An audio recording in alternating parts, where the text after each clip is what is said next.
بالنسبه للظاهره اللي طرات في تطوان كنلاحظ بلي كاع البنات تضروا من هذه، ولات البنت بحال دابا هي دارت الغلط ولاو الدريات كاملين مضرورين بها، لدرجه وليتي كتشوفي شي وحده كيقول لك انا ما ناخذش بنت تطوان، انا وليت باغا وحده تكون جايبه غير 12 ما باغيش المونسيون. يعني كاع الدريات ضروا من هذا البروبليم اللي طرا في تطوان. وهذا الموقع وهذا الموضوع هذا ما وقعش غير في تطوان، راه كاع لي فاكولتيك فيه هذا الشيء، ماشي غير المشكل هو البنت يعني واخا تجيب على دراعها ولا مشكله صافي كتولي بحال مشبوهه. هذه راه واقيلا حتى هي ولا كلشي كيدخل في التزوير، كيقولوا بلي هذيك راه ما جايباش على دراعها، راه حتى هي مزوره، حتى هي عاطيه فلوس، حتى هي دايره شي غولاسيون مع اللي كيدخل لي نوط ولا البروف ديالهم ولا شي حاجه.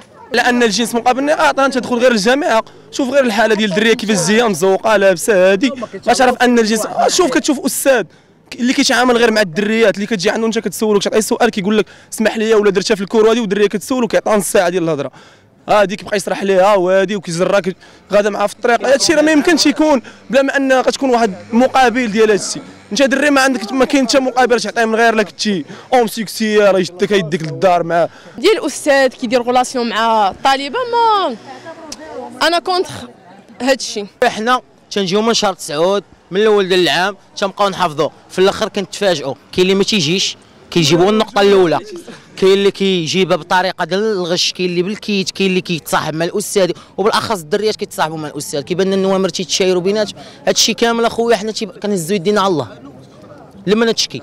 هذه اللي تنعيشوا حاليا ان هذا الشيء اللي تنسمعوا دابا على لافاك، وبالنسبه اللي مش الدريات ما تيجيوش شي فاليدي وبنادم تيخدم ويدمر ويشري في بولي كوباش وتجي وحده من اللور ما عارفه والو تفاليدي ب 18 لا يعقل.